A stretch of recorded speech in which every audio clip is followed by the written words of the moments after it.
வாகை குளத்தில் ஐயா வாகைப்பதியிலே வருடம் தோறுமே கூடி வணங்கி வருகிறோம். வாகை குளத்தில் ஐயா வாகைப்பதியிலே வருடம் தோறுமே கூடி வணங்கி வருகிறோம். கல்லிடை குறிச்சி அன்பு சான்றோரெல்லாம் கருணையுள்ள நாதன் பதி வணங்கி வருகிறோம். கல்லிடை குறிச்சி அன்பு சான்றோரெல்லாம் கருணையுள்ள நாதன் பதி வணங்கி வருகிறோம். சிவ சிவா என்று நாங்கள் சிந்தை மருகினோம்.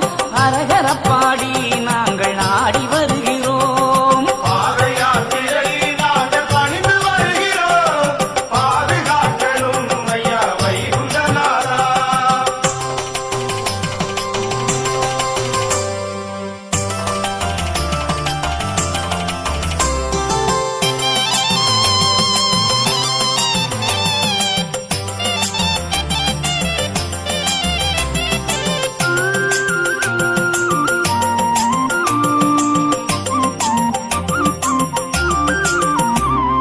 நெல்லை சீமையின் எல்லை